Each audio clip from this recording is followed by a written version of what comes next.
আমরা বিশ্বাস করি এই তরুণ প্রজন্মকে অর্থ দিয়ে গেলা যায় না, এই তরুণ প্রজন্মকে লোভ দিয়ে গেলা যায় না।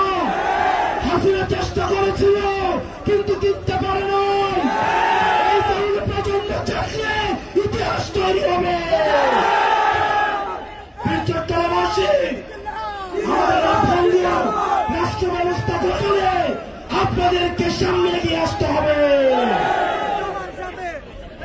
প্রিয় তরুণ প্রজন্ম, আপনাদেরকে মাথায় রাখতে হবে আমরা এখন বর্তমানে যে কার্যক্রমগুলো করব সেগুলোর ফলাফল আমাদের ভবিষ্যতে আমাদের ভবিষ্যৎ প্রজন্ম পাবে।